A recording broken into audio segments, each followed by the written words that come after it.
Hi everybody, it's Gareth here. Just wanted to talk about something serious. Over the weekend there was the Huntington train stabbings. So this brings back a lot of memories for me personally. The whole reason why I started training in the Filipino Martial Arts, which is well over 20 years now, is that somebody actually pulled a knife out on me on a train, which completely changed the way that I train and the mentality that I had. So at the time, I started training in '87 in karate, and then moved into boxing and into kickboxing and Muay Thai. We also did a lot of semi-contact as well, like point fighting, lots of different rule sets. I was very active as a fighter, and I must have been about 22.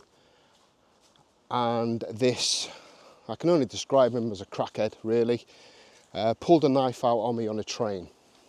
And straight away I knew that all my empty hand skills just wasn't enough to deal with that level of violence. Luckily I managed to talk him down, and he wasn't committed to doing damage, unlike the incident that happened over the weekend, which this guy went on a rampage and injured 10 people. So as of late, no one's actually died, which is a positive thing. So it completely changed the way that I trained.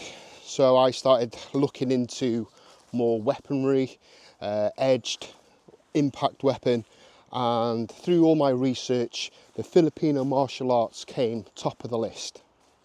So I started researching instructors, found the best instructor that I could, travelled 3.5 hours every month to train for a whole weekend. Did that for many years, taking it back to North Wales, where there are no instructors doing Filipino martial arts, and tried to carve a path. So if you are a martial artist now and you don't currently train in weaponry, have a little think about scenarios that may have happened. So you may be a boxer, kickboxer, you may be a grappler, whether that's judo, jiu-jitsu, Brazilian jiu-jitsu, or MMA. So some of the responses that you would need is actually detrimental to what you need to do to protect yourself against the blade.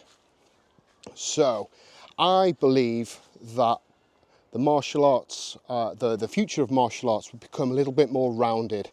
So over my years of training, we've seen the rise of MMA from the Gracies in, I don't know what it was, 92 or something, and then how that evolved, how the striking and then grappling, and then they kind of merged together.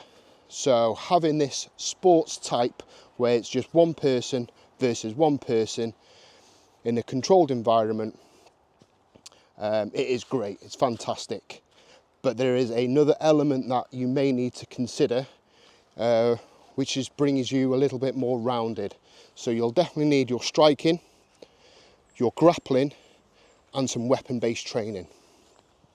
And then that way you can deal with not any scenario, but you are more well equipped in dealing with anything. So they say a master of none, no, how does the saying go? A jack of all trades, master of none, but oftentimes better than a master of one. So if you can, instead of being a specialist, shall we say a Brazilian jiu-jitsu expert, on that train there is narrow alleyways with chairs and seats and tables on either way. Would you be able to adapt your training to that environment? So you'd be like wrestling and grappling over tables on the alleyway. There's not much space.